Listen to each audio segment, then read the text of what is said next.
cargos o estos títulos que se dieron en ese entonces para que hoy nosotros podamos entender con claridad lo que significan para nosotros en este tiempo y cuán importante es entender lo que dicen. Entonces, por favor me indican cuando vean el escritorio y así les pueda presentar. ¿Listo?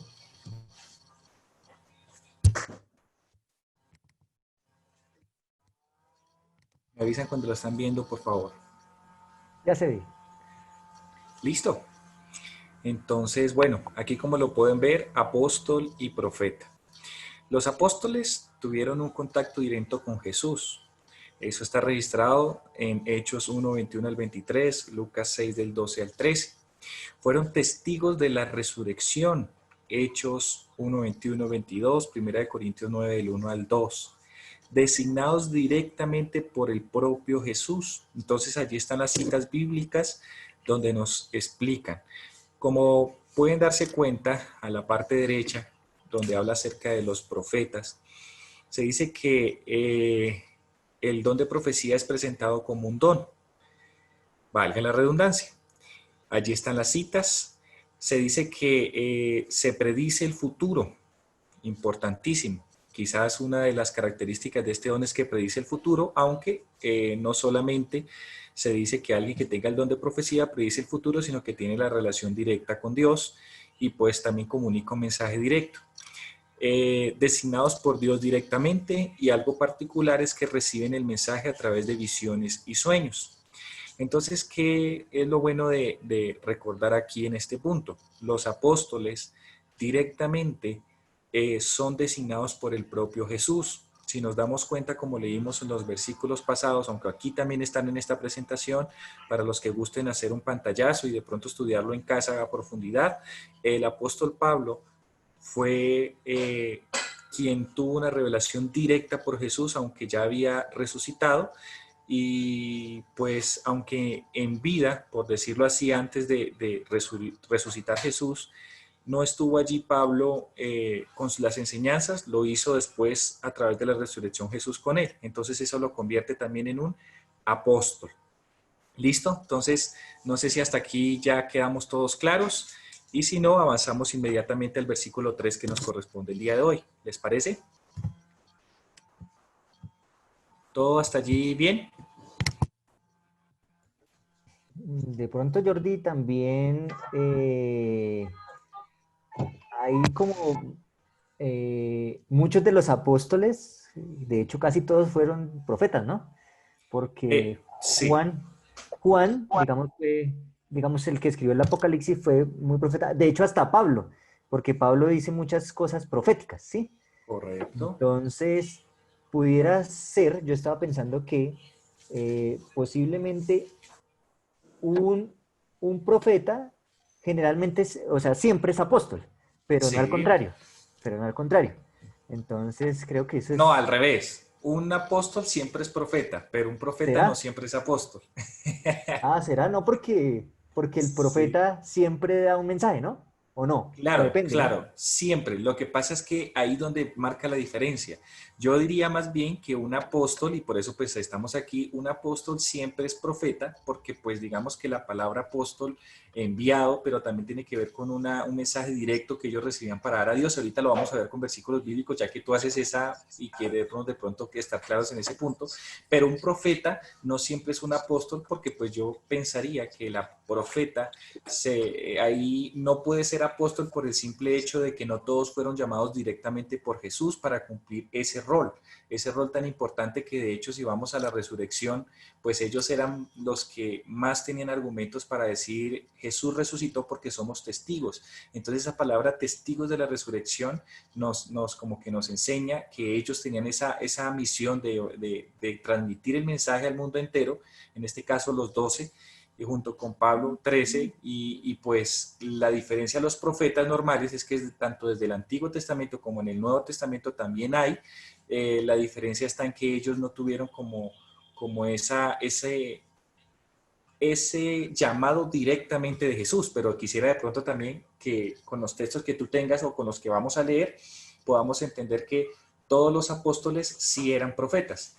Entonces, allí tengo un texto que está, Sí, de hecho recuerdo a De pronto, Balaán, sí, no sé si recuerdan a Balaán, sí. sí, Balaán, pues Dios le hablaba y Balaán quería decir lo que no dijo Dios, sino decir otras cosas. Finalmente terminó diciendo lo que Dios le dijo, pero terminó después haciendo cosas que Dios no le había dicho, ¿sí?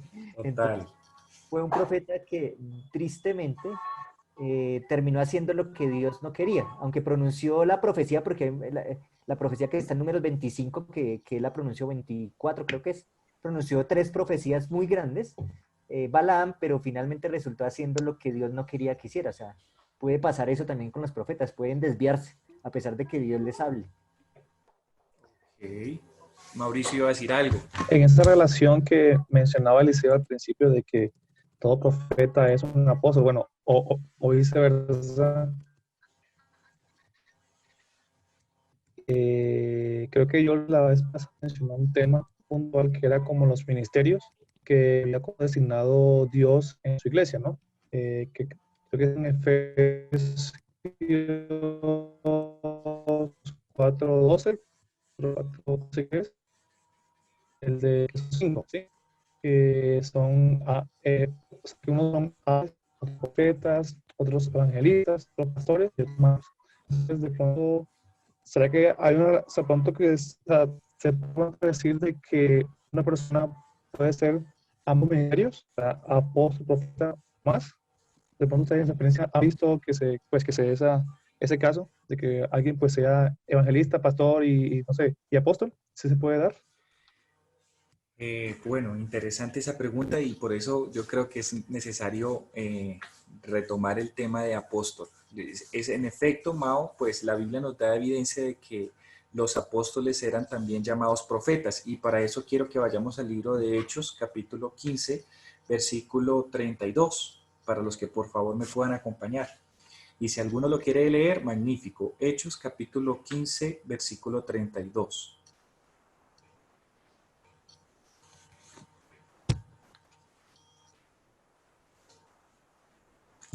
¿Lo tienen? Listo, yo lo encontré. Súper. Hechos 15:32, ¿cierto? Sí, correcto. Dice, y Judas y Silas, como ellos también eran profetas, consolaron y confirmaron a los hermanos con abundancia de palabra. Correcto. Entonces fíjense que ahí me está hablando de apóstoles que también eran considerados profetas. Y si vamos a un comentario bíblico, el CBA, quisiera que los que tuvieran también la herramienta pudieran ir a ese versículo que estamos estudiando, que es Hechos capítulo 15, versículo 32, podamos tener más claridad en este punto, que dice lo siguiente. Hechos 15:32. Dice lo siguiente. Judas y Silas profetas. En el comentario de Hechos 13:1 habla un poquito mejor sobre esto, sin embargo, aquí me dice lo siguiente, el término profeta se emplea aquí no necesariamente para el que predice el futuro, sino para el que, lleno del Espíritu Santo, es un portavoz de Dios. Por lo tanto, Judas y Silas estaban calificados para aconsejar y fortalecer a los discípulos. Los gentiles necesitaban ser exhortados. Esta era la hora a la cual Pedro había sido llamado por su Señor y ahora debía realizarse tal como Pedro lo había aprendido en su trato con Cornelio. Bueno, es un tema interesante y profundo, pero fíjense que no solamente se le llaman o sea, no solamente no, a los apóstoles también se les reconocía como profetas, porque se dice aquí, según lo que estamos estudiando, que esta palabra profeta no solo se emplea para aquellos que pueden predecir el futuro, sino también aquellos que están llenos del Espíritu Santo, en este caso como ellos, que fueron portavoces directo al pueblo. Entonces, no sé si ven que allí también los profetas, los apóstoles, perdón, son llamados profetas. Ahora, yo creo que a veces nosotros, como hablamos la vez pasada, nosotros pues al estudiar a profundidad la palabra apóstol, nos damos cuenta que si bien eh, significa enviado o embajador, como bien lo vimos, pues también hay que tener en cuenta la función que tuvieron estos 12 y 13 junto con Pablo. Y pues digamos que siempre trataban de enseñar acerca de la resurrección de Jesús Y por eso como que esa es la plena diferencia, pero lo que decía Mauricio, en efecto, los apóstoles eran profetas, los apóstoles eran maestros, los apóstoles incluso seguían siendo discípulos, entonces esos roles yo creo que siguen siendo con la diferencia de lo que se le aplicó en ese entonces. Bueno, no sé si de pronto alguien más quiera aportar algo que nos ayude en este estudio. Creo que Jordi, la parte de los profetas en el Antiguo Testamento es muy claro. O sea, porque en el Antiguo Testamento están 12 profetas menores, ¿sí? Como se divide la Sí, Biblia, y 5 profetas mayores. Entonces, si nosotros estudiamos y leemos esos profetas, nos damos cuenta realmente cuál era el papel del profeta. Entonces, muchos de ellos pronunciaban cosas del futuro, pero muchos de ellos también amonestaban al pueblo en el tiempo, en ese momento, en ese espacio de tiempo. Entonces, es importante eso que tú decías. No solamente es que se predice el futuro, sino que también tiene un mensaje para el pueblo de hoy. Ese también es un profeta. total, total, importantísimo. Eso es valedero pues qué bonito que en este estudio lo estamos entendiendo quizás por primera vez o quizás para muchos lo están repasando, pero qué bueno que ya quizás con el estudio pasado y el de hoy tenemos más información acerca de lo que es un profeta, pero también lo que es un apóstol. ¿Listo? No sé si hasta allí estamos bien y si quieren avanzamos ya al versículo número 3 del libro de Romanos.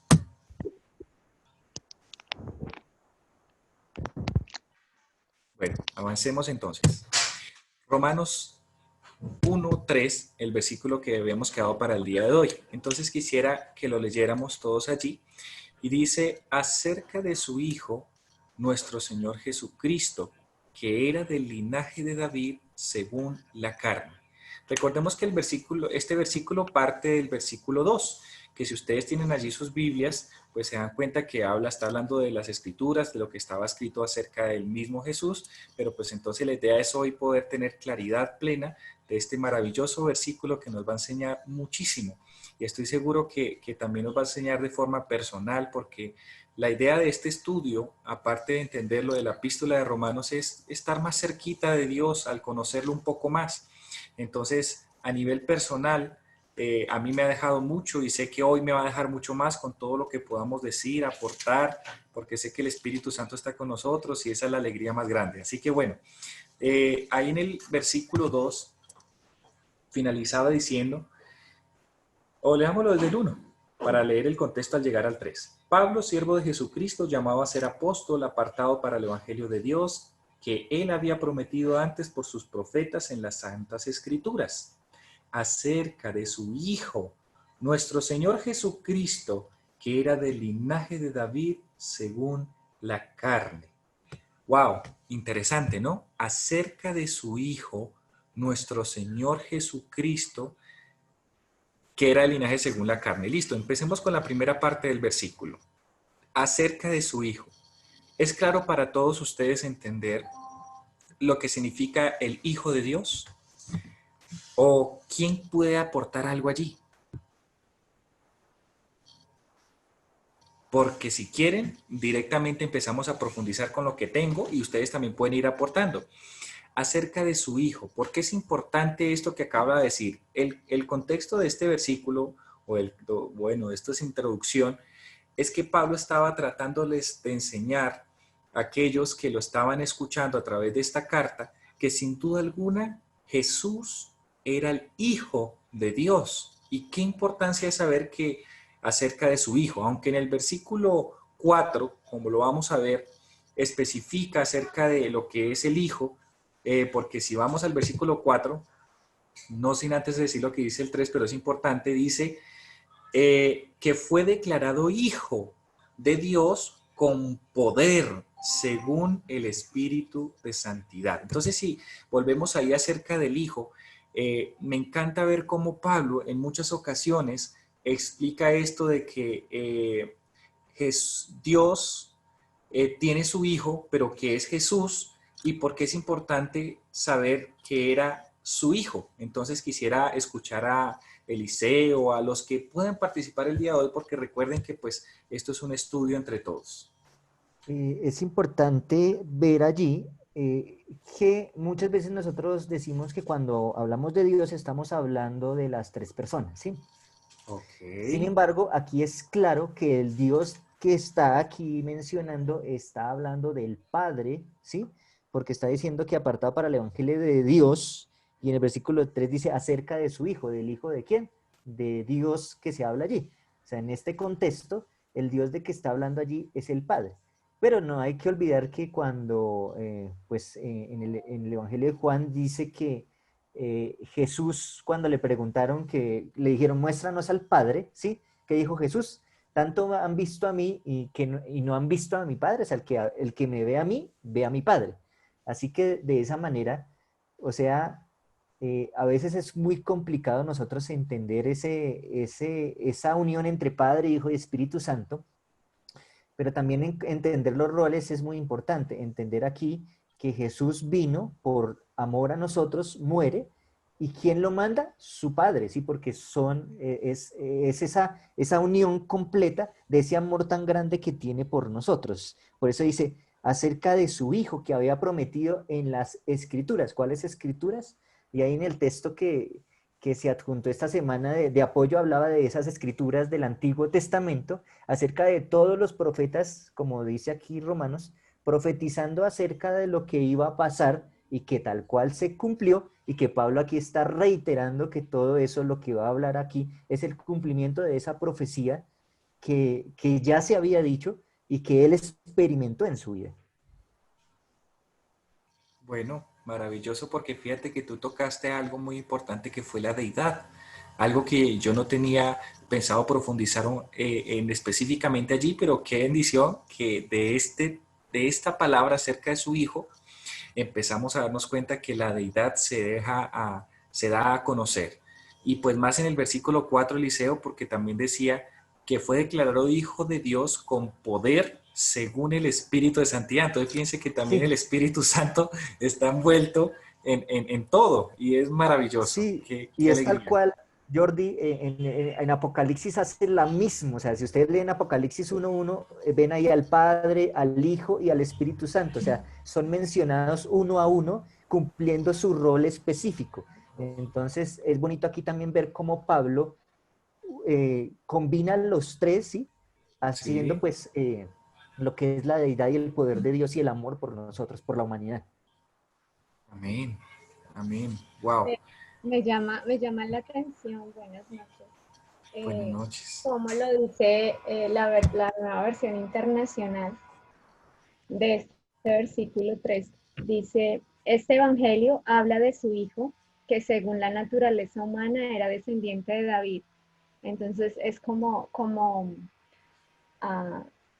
confirmarnos, ¿no?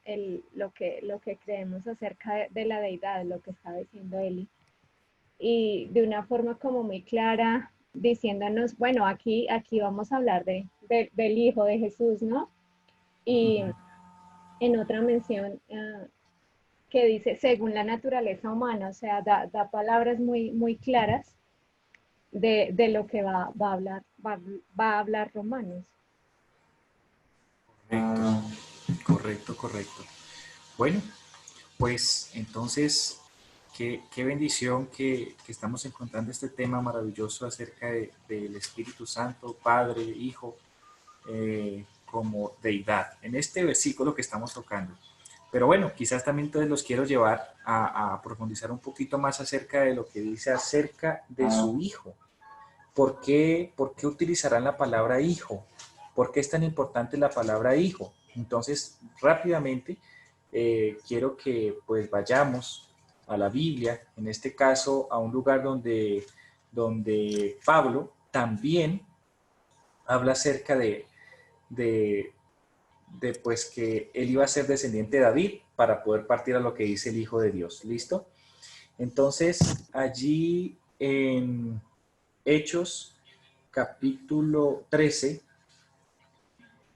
en el versículo 22, Pablo, dando un discurso, nuevamente habla acerca de la descendencia de David. Dice, quitado este, le levantó por rey a David, de quien dio también testimonio diciendo, he hallado a David, hijo de Isaí, varón conforme a mi corazón, quien hará todo lo que yo quiero, de la descendencia de éste, y conforme a la promesa de Dios, levantó a Jesús por Salvador de Israel. ¡Wow!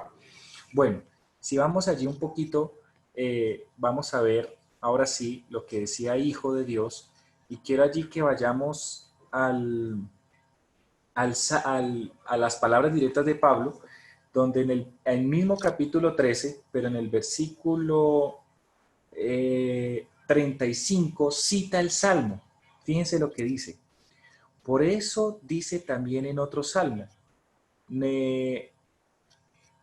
perdóname, es el de arriba, este dice el de resurrección, el 33, la cual Dios ha cumplido a los hijos de ellos a nosotros, resucitando a Jesús, como está escrito también en el Salmo segundo.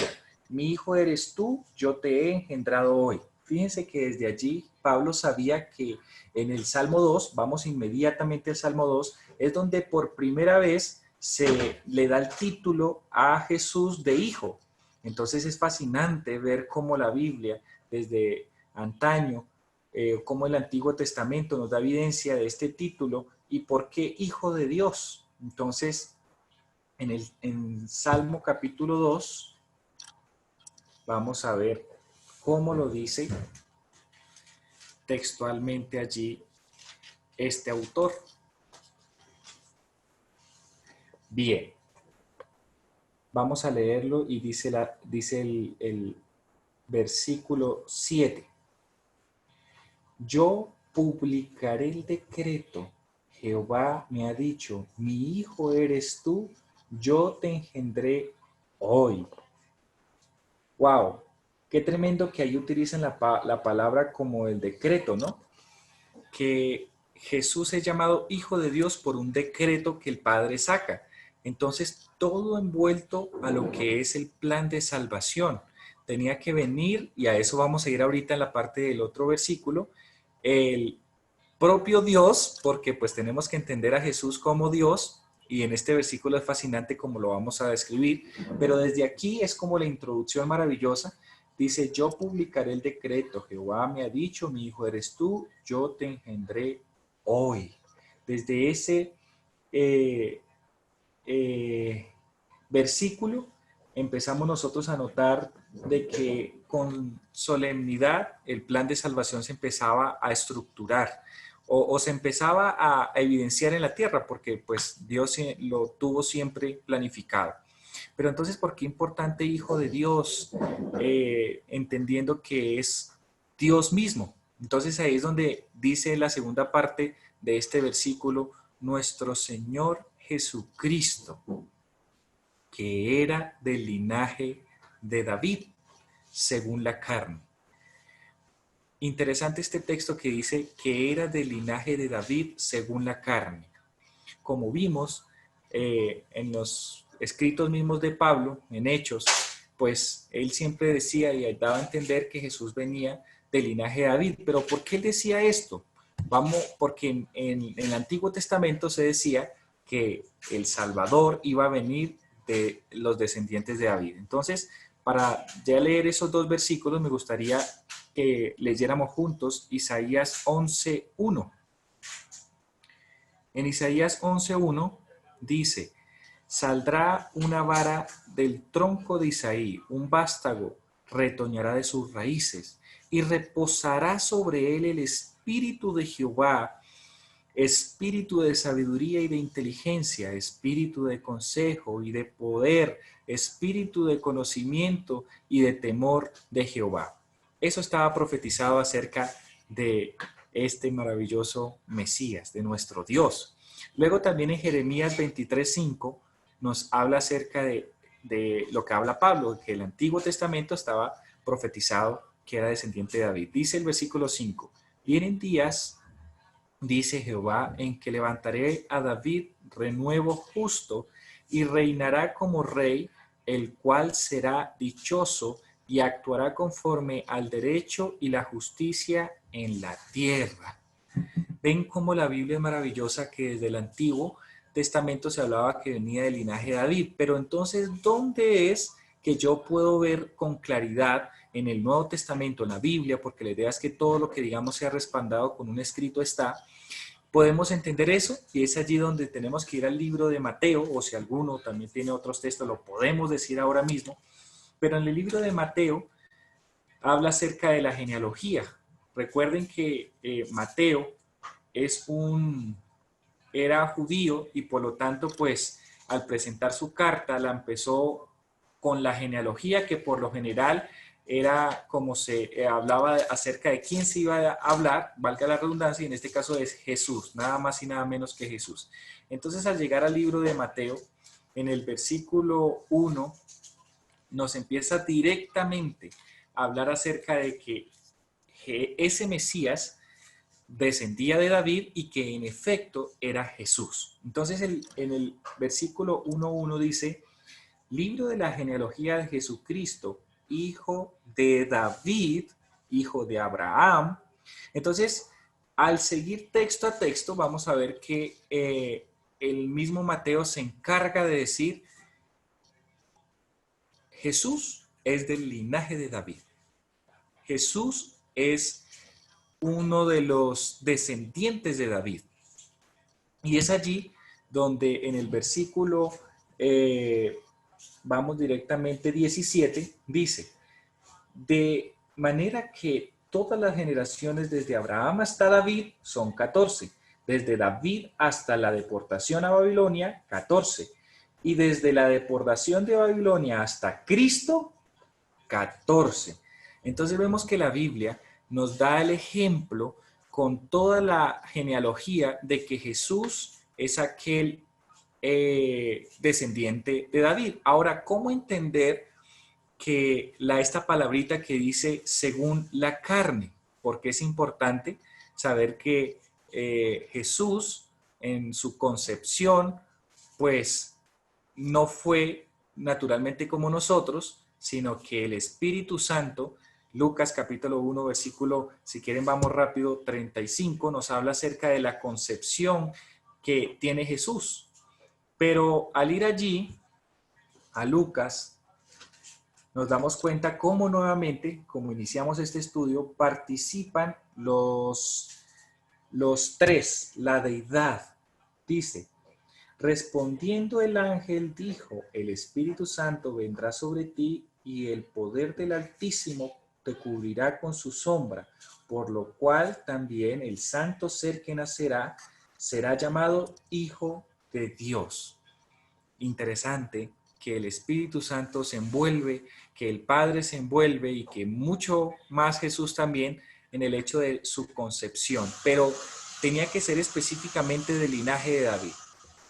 Aunque el espermatozoide de José no entró en el óvulo de María, se dice que el esposo, que en este caso era José, con el cual se desposa María, pues era descendiente, era del linaje directo de David. ¿Y cómo entender esto de según la carne?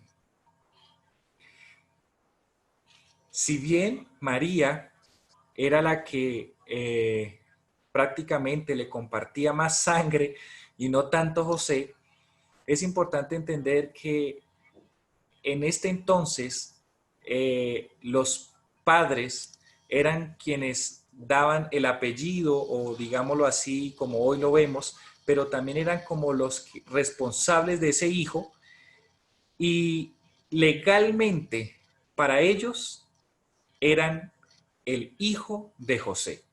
Ahora, esto de según la carne, me puse a investigar un poquito, aunque recuerden todo lo que ustedes pueden o estudiarlo, podemos ver.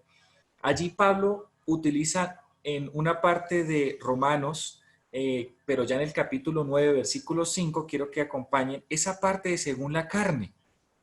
Entonces Romanos 9, 5, allí nos habla un poquito más para entender esto.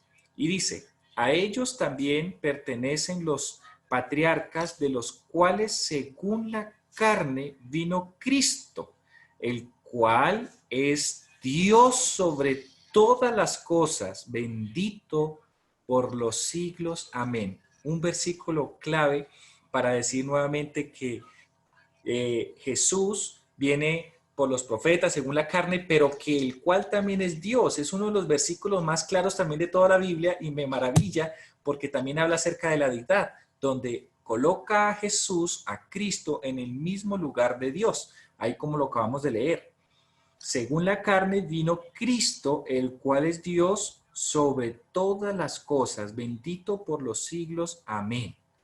A mí me gusta mucho cómo un comentario nos habla acerca de Romanos 9:5 en cuanto a la carne, porque pues es importante saber, esto es un milagro completo de que el mismo Dios haya venido, pero pues cuando se habla específicamente de la carne, como que uno queda un poco confuso. Bueno, a mí me pasó, no sé ustedes si lo ven de pronto de una manera más clara, pues qué bueno, me lo podrían explicar y juntos avanzamos, pero para mí es algo como un poquito confuso, pero al estudiar vamos viendo con claridad el objetivo que Dios tenía con esto. Entonces, Listo. según la... Jordi, Dime. quiero agregar aquí, bueno, han escrito ahí en el chat, ¿sí? Sí, Acerca de, pues, de la genealogía que leíste en Mateo, escribió John, sí, Joana también dice que acerca de la carne que era completamente hombre y también acerca de, pues, de la naturaleza humana de Jesús, de esa carne, ¿sí? Es sí, importante ver aquí, y como tú lo mencionabas, que en el libro de Mateo, pues, dice que era del linaje de David, ya lo mencionaste, pero todo ese linaje que se menciona ahí es de José, no de María, que realmente, pues, Jesús era prácticamente el hijo adoptivo de José, no era de sangre, sino de así adopción. es. Entonces uno dice, entonces tal vez, y algunos se atreven a mencionar que María era del linaje de David. Bueno, eso sí no lo sostengo porque no lo he encontrado en la Biblia, pero algunos dicen eso, ¿sí? Y es importante ver cómo ese hijo, esa adopción se hace del linaje de David, o sea, y tú leíste creo que, o alguien leyó el martes pasado ese texto, donde habla que ser adoptado y más para el pueblo de esa época era simplemente ser hijo legítimo, no era nada diferente. Y por eso también aquí se muestra en la vida de Jesús, en esa adopción de José hacia Jesús, también la adopción que tiene Dios con nosotros, ¿sí? O sea, nosotros no necesitamos de ser del linaje de Abraham consanguíneamente para ser realmente hijos de Dios, no. Dios nos toma como sus hijos, porque en Efesios 1 habla de eso. Él nos predestinó desde mucho antes para que fuéramos salvos y fuéramos hijos de Él, ¿sí? Ahora, también cuando se habla de la carne, si ustedes recuerdan bueno, o no recuerdan, vamos a ver el texto en Juan 3. En Juan 3, Juan 3:3, cuando Jesús estaba hablando con Nicodemo, le dice a Nicodemo, te aseguro que el que no nace de nuevo no puede ver el reino de Dios, ¿sí? Y entonces en el versículo 5 dice, Jesús respondió, te aseguro que el que no nace del agua y del espíritu no puede entrar en el reino de Dios. Lo que nace de la carne es carne y lo que nace del espíritu es espíritu. Entonces, así como Jesús, ¿sí? Nace de carne, pero también del espíritu, ¿sí? Es la invitación que se hace a nosotros también y la que le hizo a Nicodemo en Juan 3, ¿sí? Dice, es necesario, ¿qué necesito para alcanzar la salvación? Es necesario nacer de nuevo, ¿sí? Pero ese nacimiento ya no es de carne, como nosotros, digámoslo así, consanguíneamente, sino del espíritu. Y ese es el nacimiento que nosotros buscamos y por eso Pablo aquí lo menciona muy claro. También que Jesús era hijo de David según la carne, o sea, humanamente venía de un linaje y era humano, así como también era el hijo de Dios, pero se vino y prácticamente lo que hizo fue infiltrarse entre la humanidad, ¿sí? Entonces, si alguno de ustedes se infiltra, o sea, si yo me infiltro en algún lugar, no sé, entre una pandilla, ¿sí? Yo no dejo de ser Eliseo, sigo siendo Eliseo, sino que estoy infiltrado, ¿sí?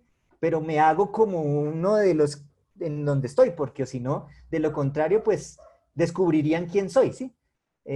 Digamos aquí humanamente. Jesús hizo lo mismo, él se infiltró, aunque él no lo hizo a escondidas, sino ya se sabía, el problema fue que muchos no lo vieron así, se infiltró entre la humanidad, no perdió su divinidad, no dejó de ser Dios porque lo seguía haciendo, pero simplemente lo que vino fue que se hizo uno igualito a nosotros, igual a nosotros, para demostrarnos que nosotros podíamos también vencer así como Él venció. Permítanme agregar algo más con las buenas noches, hermanos. Esto, primero con respecto a lo que decía Eliseo ahorita de la genealogía de María, si ustedes notan en los evangelios hay dos genealogías. Una está en Mateo el capítulo 1, la que ya leímos, la que ya nos referenciamos, y la otra está en Lucas, creo que es el capítulo 3, no estoy seguro. Si ustedes leen con cuidado las dos genealogías, se van a dar cuenta que no son iguales, son diferentes. Si bien las dos llegan a David, son diferentes. O sea, no, creo que la una va por Salomón, después de David va por Salomón, la otra va por otro hijo de David, no recuerdo el nombre. Algunos teólogos, algunos pues, personas que estudian la Biblia dicen que una era la genealogía de María, otra era la genealogía de José. Bueno, eso es lo que algunos dicen y pues de alguna manera me puede parecer lógico. Lo otro, me gusta cómo Pablo en los versículos 3 y 4 del capítulo 1 de Romanos guarda un paralelo interesante con el capítulo 1 de Mateo, ya que lo estamos mirando. No sé cuál se escribió primero, si Romanos o Mateo. Creería que fue Mateo, pero no puedo estar seguro, pero independiente de cuál se escribió primero, guarda cierta relación. El versículo 3 que leímos, dijimos que Pablo está haciendo énfasis en la naturaleza humana de Dios, porque pues, lo que lo hemos dicho, según la carne era descendiente de David, y que realza no solamente que era humano, y ya voy a pasar a otro versículo en Hebreos que lo dice más directo, sino que también era descendiente de David, hecho importante sobre todo para los judíos. Recordemos que la carta de Romanos fue escrita para una iglesia, la iglesia de Roma, que estaba compuesta por gentiles y por judíos. El hecho de que Pablo recalcara que era hijo de David era algo importante para los judíos por la importancia histórica, profética, teológica que tenía David para los judíos. Y el hecho de que Jesús fuera hijo de David le está dando un carácter mesiánico a Jesús, le está recalcando el carácter mesiánico a Jesús, especialmente para la comunidad judía de esta iglesia. Hablaba del paralelo entre el versículo 3 y 4 de Romanos con Mateo 1. El versículo 3 de Romanos 1 hace énfasis en la naturaleza humana, el versículo 4 en su naturaleza divina. Si ustedes notan, Mateo capítulo 1 está dividido en dos partes. La primera parte de Mateo, que es la genealogía, los versículos del 1 al 17 creo, está narrando o está contando el versículo 3 de Romanos 1 que dice que era hijo de David según la carne, y por eso está la genealogía humana, por decirlo así, Jesús. Pero del versículo 18 al 25, lo que está mostrando Mateo es que si bien era hijo, según la carne, descendiente de David, era hijo de Dios. El versículo 18, cuando narra el nacimiento de Jesús, dice que María queda encinta por obra del Espíritu Santo, y en el versículo 23, creo que es el ángel hablándole a José, le dice, la Virgen concebirá y dará a luz un hijo llamado Emmanuel, que significa Dios con nosotros. Entonces, tanto Mateo como Pablo en Romanos están recalcando la doble naturaleza de Jesús. Jesús es humano, Jesús es descendiente por la carne de David, pero a la vez Jesús es divino. Jesús es el Hijo de Dios porque fue encarnado por el Espíritu Santo y es llamado Emmanuel, Dios con nosotros. Quiero terminar mi partecita leyendo Hebreos 2, el versículo 17, que recalca un poquitico sobre la naturaleza humana y que es importante entender que Jesús tenía tanto naturaleza divina como naturaleza humana. Dice en el 2:17, por eso, hablando de Jesús, debía ser semejante en todo a sus hermanos, para venir a ser compasivo y fiel sumo sacerdote ante Dios para expiar los pecados del pueblo. Es decir, que para que Él pudiera ser nuestra expiación, necesitaba ser, aparte de ser divino, ser uno como nosotros. Por eso Pablo, quien escribe Hebreos dice, era necesario que Él fuera semejante a sus hermanos, es decir, semejante a nosotros. Jesús era hijo de Dios, divino, pero también era hijo según la carne, descendiente de David, era humano. Gracias. Maravilloso, José. Muchas gracias porque pues nos hiciste como un zoom a este marco teórico en el cual estamos estudiando y de hecho pues esa era la meta de Pablo, de Mateo, hacerle entender a los judíos que Jesús era el Mesías. Y mientras tú hablabas, venía a mi memoria donde exclusivamente en el Nuevo Testamento nos habla acerca de que la genealogía venía por parte de José. Y en Lucas capítulo 3, en el versículo 23, quiero que lo leamos para tener una enseñanza bien linda que Dios nos quiere dar hoy también.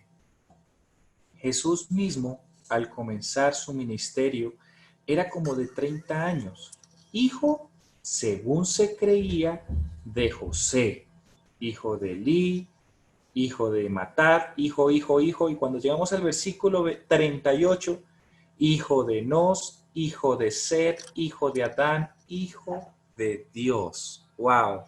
¿Cómo también se utiliza la palabra hijo de Dios Adán? Y de Adán a todos nosotros.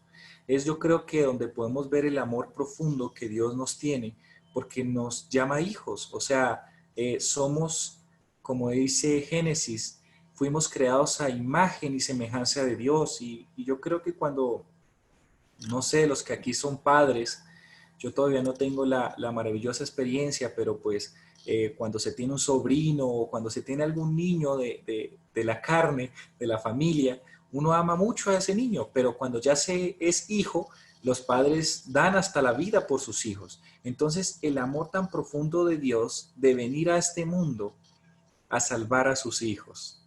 Yo no sé, pero se le llama el misterio de la piedad, de no se explican por qué tanto amor hacia nosotros.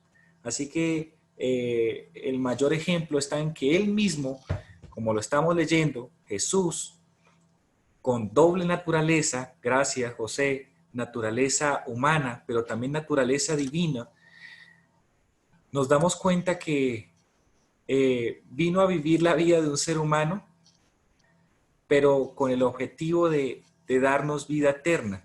Y a veces nosotros en el caminar como cristianos, como que se nos olvida un poquito esa parte fundamental que para Jesús era el vivir y era la razón de su existir. Como decir, yo fui creado para enseñarles a vivir correctamente, pero para que entiendan también que la vida no termina con la muerte, sino que el objetivo es que con este sacrificio que yo vengo a hacer, ustedes tengan vida eterna. Entonces, aunque quizás ya lo hemos estudiado o posiblemente no sé cómo en nuestro cerebro, cada uno con sus propios paradigmas, pueda entender esto acerca del Hijo de Dios o del Mesías, pero es fundamental entender que el amor de Dios sobre nosotros es muy, pero muy, muy grande. Así que por algo estamos estudiando este tema esta noche.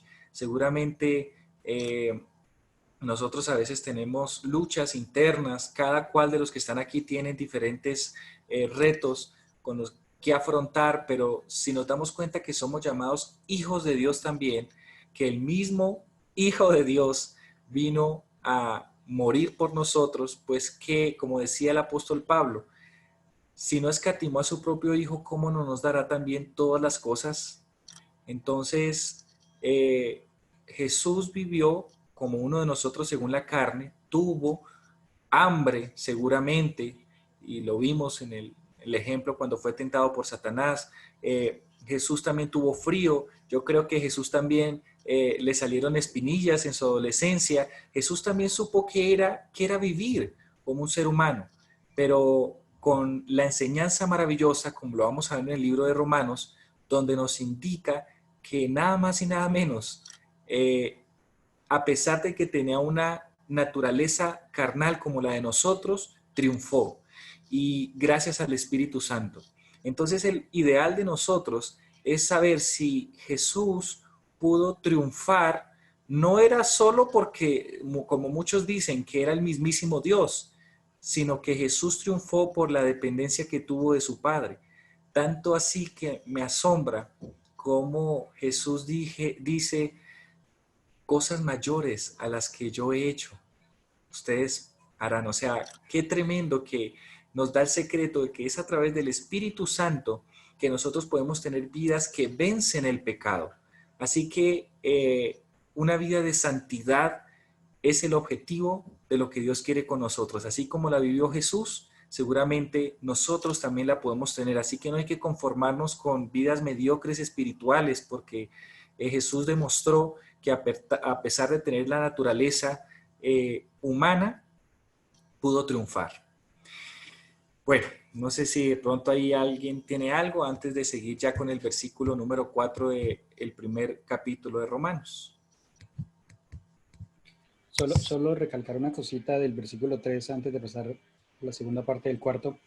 Sí. Pablo está definiendo el evangelio no como un tema, no como un anuncio, sino como una persona. Dice, el evangelio es acerca de Jesús, el Hijo de Dios. Es decir, cuando Pablo habla de evangelio, se está refiriendo específicamente a la persona de Jesucristo. Ese es el evangelio, Jesucristo. Amén. Así. Gracias, José. Dime. Mira, ahí en el chat, Yurani nos ha colocado una inquietud. Dice ella, ¿tiene algún significado que sean 14 generaciones entre sí? Lo menciona varias veces en la genealogía de Jesús que menciona Mateo 1. Ok, gracias, Yurani.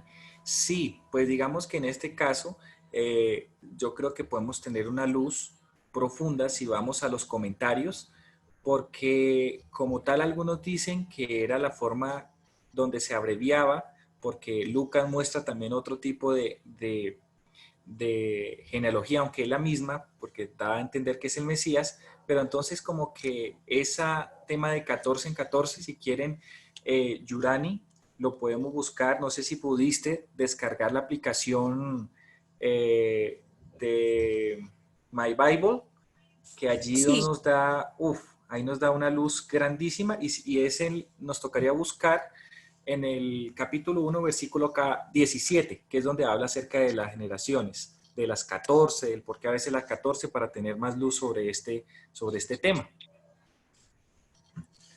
Lo podemos allí buscar. ¿Lo tienes? sí, pero no sé usar muy bien la herramienta, la verdad. Ok, bueno. Entonces, y la idea es que, bueno, cuando puedas te veas, no sé si pudiste verte el tutorial completo. No, no lo he visto completo. Debo ver. Súper. Porfa, velo, pero mientras tanto vamos a hacerlo como se explica. La idea es buscar directamente el libro, el texto. Está en Mateo capítulo 1, versículo 17. Luego seleccionar algún comentario y nos dice todas las generaciones. Entonces directamente, parte a parte del versículo donde dice 14, dice: 3 divisiones, cada una compuesta de 14 generaciones, darían un total de 42 generaciones, en vez de las 41 que aparecen en Mateo.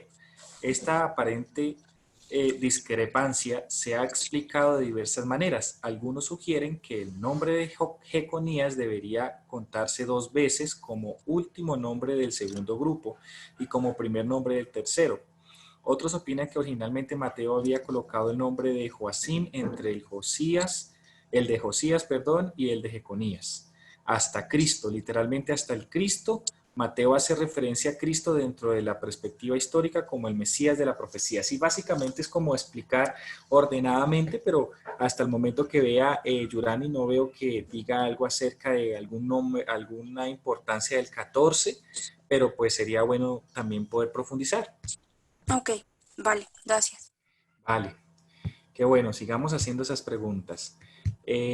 Nos quedan 8 minuticos para terminar. Trataremos de avanzar un poquito en el versículo 4, o por lo menos para que nos quede introducción para la próxima semana con la ayuda de nuestro Dios. Entonces, el versículo 4 ya nos viene diciendo lo siguiente: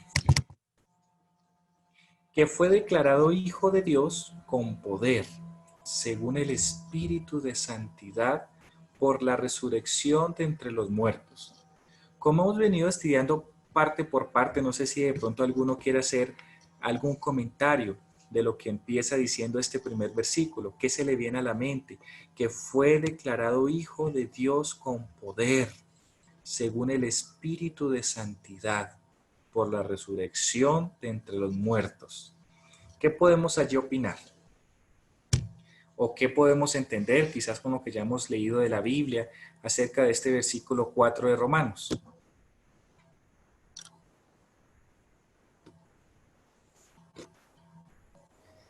Bueno, hay algo importante y es que no fue declarado, sí, solamente eh, como una declaración, digamos, como una noticia, sino que aquí dice que con poder. Entonces, esa palabra de poder es bien importante porque la declaración fue contundente, de tal manera que si nosotros queremos omitir y si el pueblo judío quiso omitir eso, fue porque quiso, no porque Dios no se haya mostrado con poder, ¿sí? O sea, porque se mostró de muchas maneras con poder, pero el pueblo judío no quiso aceptar a Jesús como el Mesías. De hecho, pues, de hecho ni lo han aceptado todavía muchos judíos, ¿sí? Bueno, la mayoría de judíos. Entonces, es interesante ver que Jesús se mostró como lo mostraba la profecía. O sea, como decía la profecía y que había que morir y había que resucitar. O sea, debía ser claro que ese era el Mesías, pero desafortunadamente no fue así. Pero Pablo está comprobando aquí que él era el Mesías, que Jesús era el Mesías, y Pablo estaba totalmente convencido porque pues a Pablo se le presentó Jesús, ¿sí? Se le presentó Jesús en persona y todo lo que, el cambio radical que él tuvo en su vida, lo hacía experimentar a ese Jesús realmente en su vida y por eso hablaba con esa autoridad y con esa contundencia de que Jesús se había declarado y hasta él ni siquiera había entendido, ¿sí? Hasta que, no, hasta que le apareció por fin entendió. Entonces, el poder con que se presenta Jesús es bien importante. Ese poder y adicional que resucita de los muertos, y no porque solamente lo hayan visto los discípulos, dice que a muchos se les presentó Jesús resucitado, o sea, con poder también por eso, porque a muchos se les presentó al Jesús que vieron en la cruz muerto como un Jesús resucitado. Entonces, eso es bien importante ahí en ese texto, el poder con el que Jesús se presentó como realmente hijo de Dios. Amén. Pero Wow. también es de prestar un poco de atención allí que hace mención, que lo declaran hijo de Dios con poder, pero según el Espíritu de Santidad, ¿no? O sea, eso le da mayor connotación a esta declaración para Jesús. O sea, también hace la claridad de que, o sea, él tenía un espíritu de santidad y aparte de ello, pues lo que decía Eli, de que resucita con poder, pero enmarcar también esta parte de la santidad de Jesús. Sí, exacto, ya porque no es por él, sino por el poder de su Padre por medio del Espíritu Santo. Eso es importante, porque ese mismo poder es el que nosotros podemos tener, pero no por nosotros, sino por el Espíritu Santo que viene de Dios. Y eso es importante saberlo, ¿no? Que no, si nosotros alcanzamos en un momento algún estado de decir, ah, es que yo me la acepto, no, o sea, si Dios nos da sabiduría no es por nosotros, es por el poder de Dios, así como del Espíritu de Dios, así como aquí también a, el mismo Hijo de Dios, el poder no venía de él, porque él también vino aquí como humano, se infiltró como humano, el poder no venía de él, venía era del Espíritu de Dios, y como decía Jordi, porque él se la pasaba en constante comunión con su Padre. Amén. Algo importante que quiero agregar a ustedes es con la terminación de este versículo, hablando del poder según el Espíritu de Santidad. Y como pues sabemos que en el original, en el griego, no habían puntos ni comas, directamente se refiere a la resurrección. Dice, por la resurrección de entre los muertos. Qué tremendo que ese poder también lo daba a entender Pablo, porque Jesús resucitó. Nosotros, bueno, lo digo por las veces que me ha correspondido hablar con personas que no son cristianas, no pertenecen a ninguna denominación, son ateos o agnósticos. Y a hablar de la Biblia, para ellos, creen que es un libro eh, manipulado por los hombres y van a encontrar muchas excusas. Pero al hablar de Jesús, como que no tienen otra opción de aceptar, viendo que parte la historia. Eso lo hablábamos con Mauricio Barros y uno de nuestros proyectos con la ayuda de Dios es como sacar una evidencia profunda, estudiar profundamente acerca de la resurrección de Jesús y poder enseñarle al mundo entero que a través de la historia nos podemos dar cuenta que Dios existe a través de Jesús, enseñando acerca de la resurrección del propio Jesús. Hay un libro que les quiero recomendar a ustedes que de hecho le pregunté a ¿cómo se llama el director de publicaciones de la revista? Polanco, de IATPA, y le dije a él, de Vladimir Polanco, y le pregunté acerca de libros que hablaran acerca de esto. Pues le cité, le dije que había leído un libro de George McDowell donde se llama Evidencia que exige un veredicto, y me dijo que magnífico que lo usara porque hasta los momentos la iglesia no estaba produciendo este tipo de material, pero que era una buena idea para hacerlo. Pero qué bendición me doy cuando me encuentro con este libro, Evidencia que exige un veredicto, porque habla acerca de la resurrección. Nosotros estamos hablando de un Dios real que se puede comprobar. Incluso ese poder del cual estamos hablando en el versículo 4, por la resurrección entre los muertos, es sencillo entender que gracias a esa resurrección nos damos cuenta que el propio Dios, Jesús, todo lo que dijo que iba a morir, cuántas veces no le dijo a los discípulos, pero que iba a resucitar, se cumplió, y tenemos la evidencia más grande que ese Jesús resucitado puede hablar también con nosotros a través del Espíritu Santo. Nosotros podemos tener la comunión tan directa con Dios, que no es para vivir vidas vacías, sino todo lo contrario, estamos hablando con ese Jesús resucitado, porque es lo lindo de leer esto que estamos leyendo del libro de Romanos, porque vamos a empezar a estudiar todo, toda la experiencia vivida de un ser, en este caso Pablo, que testifica por sus propios medios de que Jesús resucitó y de todo lo que hace un Jesús resucitado, todo gracias al Espíritu Santo. Entonces, qué bueno, y la invitación es poder estudiar acerca de la resurrección de Jesús. Si vamos solo a eso, a hablar de la resurrección de Jesús, la propia Biblia o el propio Pablo en uno de los discursos habla acerca de la importancia tan grande que marca la resurrección de Jesús. Y de hecho en uno de los versículos habla acerca de que si Jesús no hubiera resucitado, en vano Él estaría haciendo lo que está haciendo. De nada sirve lo que estoy haciendo si Jesús no resucitó. Entonces yo creo que la resurrección, al tocarlo ya en este tema con poder, es importante que nosotros también podamos entender esa resurrección de Jesús. Entonces, pues no sé si hasta allí tengamos algo más que decir o quedamos. Yo quisiera decir algo. Mao, claro que sí. Creo que es importante también destacar que hay dos formas en el tema de la interpretación. Yo en algún momento lo leí en el Espíritu de Profecía, también en el comentario, y era que al hablar de establecido con poder, en este caso se podía tomar de dos formas. Igualmente en ambas formas se destaca la glorificación del Señor desde el punto de vista de que es Dios mismo. Uno, en establecido poderosamente, si se tomara como un adverbio, estamos aprendiendo que pues Dios mismo es quien le está poniendo ese poder o de manera poderosa, ¿sí? Y si hablamos como adjetivo, es el poder que está investido en Cristo, eh, obviamente por el mismo Dios, desde el punto de vista de su humanización. Entonces, en ambos casos, como adverbio, como adjetivo, Dios está estableciendo al Señor de una forma poderosa, o sea, destacando de que Él es Dios, y en el otro se le está deificando desde el punto de vista que su poder está investido en Él, o sea, es Dios mismo. Entonces es algo muy bonito que podamos interpretarlo de esa forma, porque pues desde el punto de vista de la traducción se puede utilizar como adverbio, como adjetivo, de ambas formas. Pablo está destacando obviamente el poder de Dios. Amén.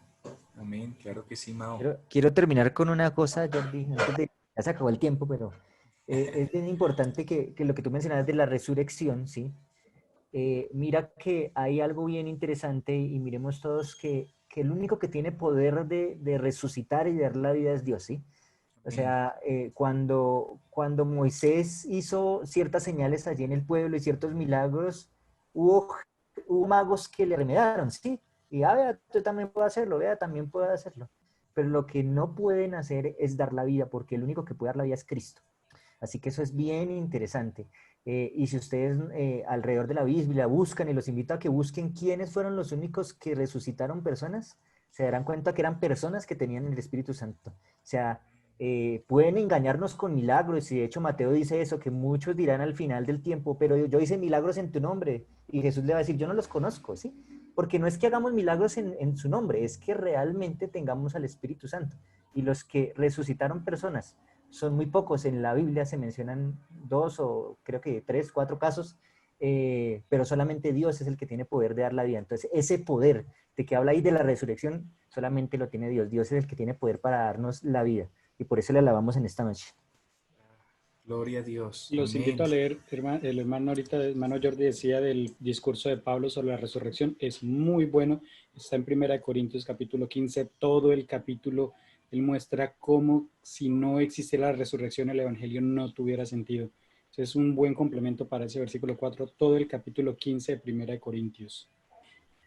Amén, hermano José, gracias. Claro que sí, eso es una bendición y quiero decirles porque con los ateos que pude conversar, la gloria es para Dios. Uno de ellos que estudió y quiso estudiar el libro de más evidencia que exige un veredicto, empezó a creer en Dios y hoy es, hoy es uno de los que más defienden ahora la Biblia, la veracidad de la Biblia y la resurrección de Jesús como Dios. Y eso que pues era súper ateo, por decirlo así, a pesar de que era muy inteligente porque llegó a ser el summa cum laude de una universidad de diferentes tipos de carreras y, mejor dicho, con todos los honores porque era el que más estudiaba, por decirlo así, pero pues en sus teorías que había adquirido no creía en Dios, pero al leer este libro, obviamente, por la gracia del Espíritu Santo, se dio cuenta de la resurrección, lo importantísimo que significa y cómo hoy en día lo podemos comprobar.